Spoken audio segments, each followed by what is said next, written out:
So today's topic is dealing with anger, and especially during arguments. This was a requested topic when it comes to dealing with anger, yung mga anger issues, right? Today we're focusing on those arguments, okay? When you get into those arguments and those heated and those very real arguments where we end up saying things that we regret.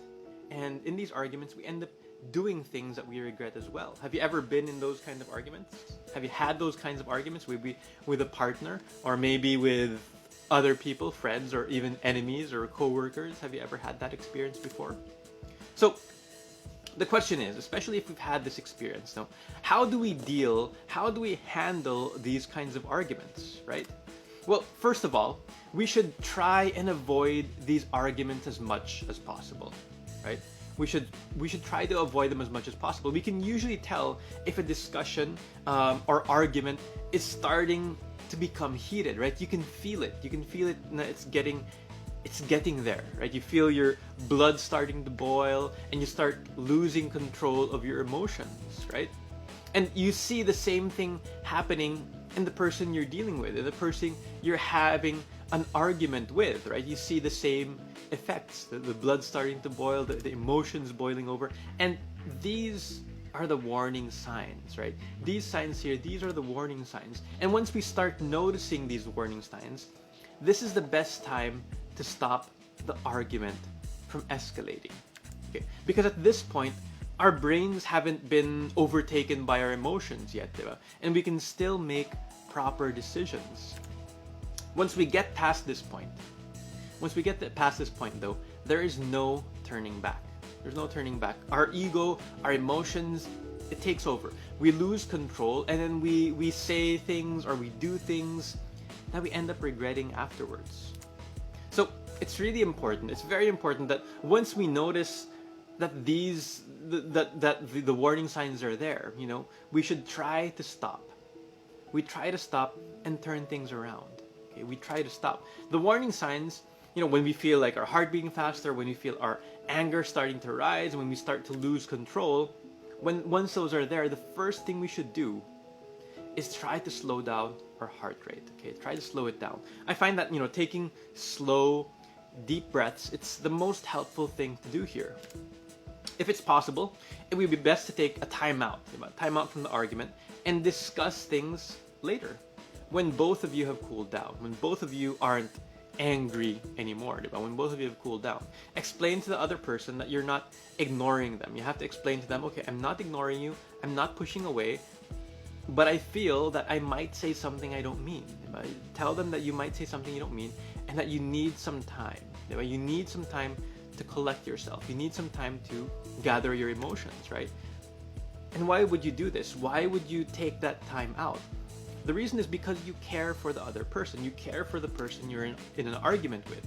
And if the other person disagrees, na sige, we'll talk about this later. And that's great. That's really great. When you can take some time to do some, you know, if you have that time, you can do some meditation, you can do deep breathing, and you can do some focus exercises. Or you can do some introspection. So when you do that, you try to analyze yourself, why you're angry, why you feel certain emotions, and rationalize, why you feel so bad in that scenario. Try to understand it. Once you feel more relaxed and that your emotions, they're under your control, that's when you can go back to the other party. And then you can discuss things without getting too heated, diba? Now, the question is then, what do you do if the other person doesn't let you take a time out? If the other person says, no, I don't agree, we'll take some time out. And this is where it becomes difficult. This is where it becomes challenging. In most cases, what I try to do, diba, is keep taking deep breaths while in an argument and start talking more slowly while trying to keep in mind, remembering that I care for the other party, right? Because these are things that can help lower your heart rate by taking deep breaths, start talking slowly, and just keep in mind that you care for the other party. And it may also help to remind whoever you're in an argument with that you care about them, so that their emotions may also de-escalate. You know, they can also gather their emotions.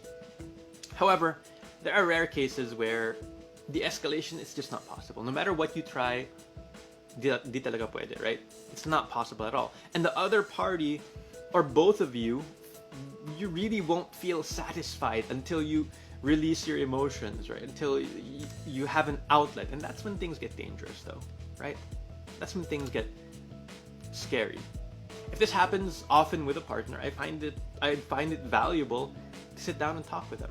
To sit down and talk to them afterward. Let them know that you care about them and that you want to come up with an action plan, with a solution to make sure you don't damage the relationship permanently. Whether it's with your partner, whether it's a friend, you want to talk to them and say, I care about you. I want to make sure that this, we don't lose our relationship. But it's also worth noting, we also have to keep in mind that some people, they have very different communication styles, very different wavelengths. And because of that, you end up in a lot of arguments with these kinds of people, right? You end up fighting with them a lot. With these people, though, it's best not to get too close to them,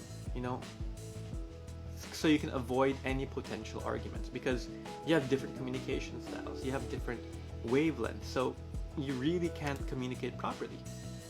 You have to avoid these people, avoid getting into arguments. And sometimes it means you can't get too close to them, right? And that's the sad reality. Okay, there you have it. This is something that's very difficult to do in reality, right?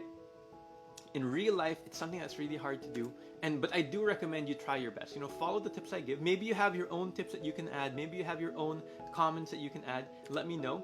And we have our commitment. This is the comment and our commitment. It's I will try my best to de-escalate arguments. Okay, so this is, type it in the comment section, and this is kind of your commitment.